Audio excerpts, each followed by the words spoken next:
Good morning, Teacher Robert. Good morning, classmates. This is our report. Musculoskeletal System, reported by Zach Jairus Ilagan and Nigel Gray El Sahonia. Introduction. The musculoskeletal system is made up of skeletal system and the muscular system. These two systems work together to allow the body to move. The skeletal system provides the framework of the body. It has five main functions. The five main functions. Number 1, support the body shape. Number 2, protect internal organ. Number 3, help with movement with the help of muscles. Number 4, stores important mineral like calcium. Number 5, produce blood cells in the bone marrow. Humans are born with bones, but as they grow, some bones fuse together. Adults have 206 bones. The muscular system works with bones to create movement. Muscles contract and pull on bones, which allows us to perform action like walking, playing, and lifting things. In classroom activity, we observed how muscles move and change shape when we flex and extend our arms. This shows how bones and muscles work together to help us move every day. Skeletal organization. The skeleton has two major divisions, the axial skeleton and the appendicular skeleton. The axial skeleton is represented by the bones and cartilage of the head, neck, and trunk. The appendicular skeleton is represented by the bones of the upper and lower limbs. The upper limbs include the forearms, and hand. The lower limbs include the thigh, legs, and feet. The axial skeleton and the appendicular are connected to the upper limbs by the collar bones, shoulder blades, and to the lower limbs by the hip bones. How are bones connected to one another? Bones are connected by ligaments and tendons. A ligament connect two bones. A tendon connect the bone and muscle. What are different movement of your hand? Do you need to bend your finger in order or write properly? Joint. A joint is a point where two bones meet and are connected together by a ligament. There are three kinds of joints. According to the amount of movement, they can do immovable joint, slightly movable joint, and freely movable joint. Immovable joint do not show any active movement. The skull has movable joint, and an adult human skull is made up of bones that are sewn up by firm movable joint called structure. Slightly movable joints have limited movement. They can be found in the backbone or vertebral joint. Now I will pass this report to Nigel. Ball and socket joints allow movements in all directions. They are found in the shoulder and hip. Condyloid joints allow side-to-side and up-to-down movement. They are found in the wrist and fingers. Gliding joints allow flat surfaces of the bone to slide over one another. They can be found in bones of the feet. Hinge joints allow bones to move in one direction. Joints in the elbow and knees are examples of hinge joints.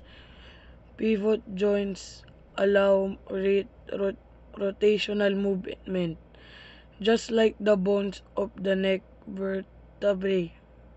Saddle joints move back and forth and up and down.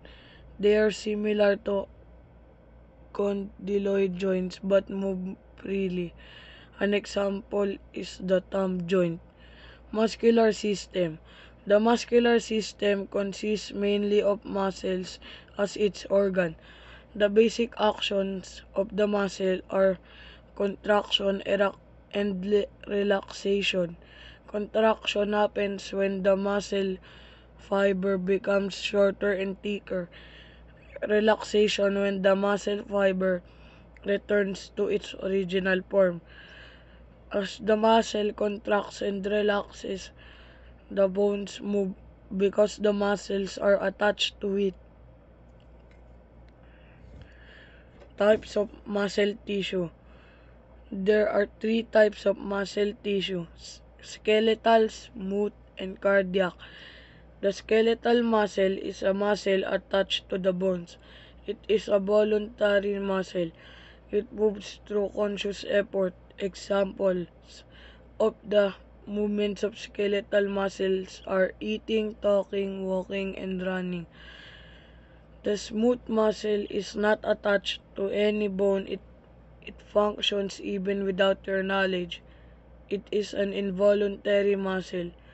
Smooth muscles are found in the walls of the internal organs of the body, such as the esophagus, intestines, urinary bladder, and blood vessels.